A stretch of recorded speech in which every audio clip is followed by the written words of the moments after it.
তো যে তেল মালিশটা কেমন ছিল? আমি তো স্ক্রিন রেকর্ডিং করে রেখেছি। তেল মালিশটা কেমন ছিল? একটা মহিলা একটা ওপেন প্ল্যাটফর্মে, সেবিকা, তাই তেল মালিশ করতে বসেছে এখানে ওপেন প্ল্যাটফর্মে একটা লাইভ টেলিকাস্টের মাধ্যমে, যা ভিডিওর মধ্যে দিয়ে তেল মালিশ করতে বসেছে একটা পরপুরুষের গায়ের ওপরে চেপে। হ্যাঁ, তাকে একদম পেছনের পশ্চাতের মাঝখানটা দেখিয়ে দিয়ে তেল মালিশ করা হচ্ছে। লজ্জা করে না?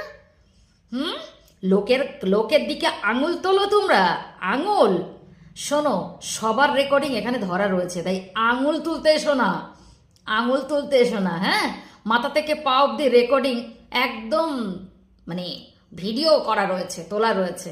কেননা এতদিনে তো সব কিছু সার্কুলেট হয়েছে, তাই জন্য বলে দিলাম। তুমি আবার বলো, বা তোমরা আবার বলো যে মঙ্গল আমাকে স্পর্শ করেছে। আরে সোনামণিরা, তাহলে ওই স্পর্শটা কিসের ধরবো আমরা?